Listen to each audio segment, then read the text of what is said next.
was only 20%. Scientists say passing the 1.5 degree threshold will bring the world closer to being permanently above that temperature level. Well, I'm joined now by Richard Allen, Professor of Climate Science at the University of Reading. And welcome, Professor, to the programme. Is this another alarm bell in terms of one of those targets potentially being reached? Well, that's right. It isn't actually significant that if 1 year passes this target because of fluctuation in the weather from year to year and imperfections in the observations. But what it does show, as you say, is that it's an alarm bell. We're heading towards a time when we permanently as a planet go above this dangerous threshold of 1.5 degrees C above pre-industrial surface temperature. And if we did, what are the consequences? Well, this trajectory will lead to increasing impacts from climate change. So these can be more intense rainfall events with associated flooding, like, for example, we've seen recently in Ecuador, flash flooding in Afghanistan, Rwanda, Somalia. But also it shows that we're going to go towards more intense drought and heat waves. We've seen droughts recently in California, also Madagascar. And in the longer term, we're going to see increases in sea level, which are really going to affect coastal cities, but also low-lying island nations. We have this crucial climate summit in Glasgow at the end of this year. Clearly, there'll be more pressure, much to talk about. What are the key things, do you think, that they have to agree on to make substantial progress? Well, they have to agree on widespread and drastic cuts in greenhouse gas emissions, particularly carbon dioxide.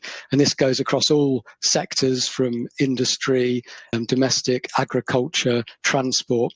And as part of the Paris Agreement, there are already nationally determined pledges for what's going to happen, which is good, but we need to be much more ambitious to set a course such that we do not exceed and stay above these dangerous global warming levels.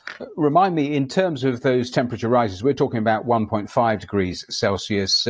Remind me the temperature target that if we go beyond, it sets off a domino effect that, in a sense, there is no way back.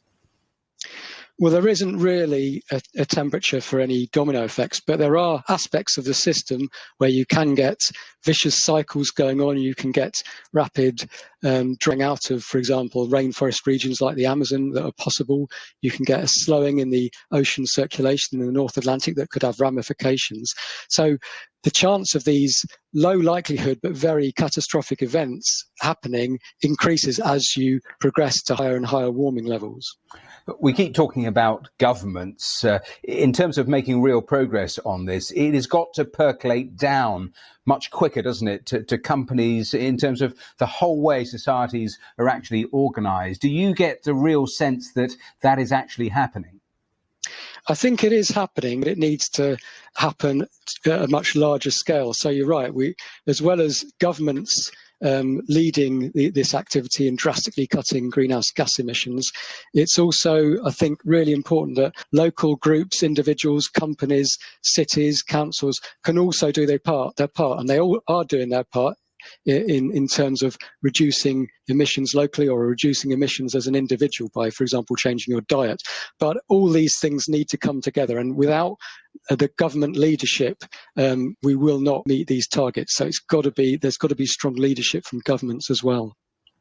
Well, Professor Richard Allen, we have to leave it there. But thank you so much for joining us and taking us through all of that on the programme today. Thank you. Now let's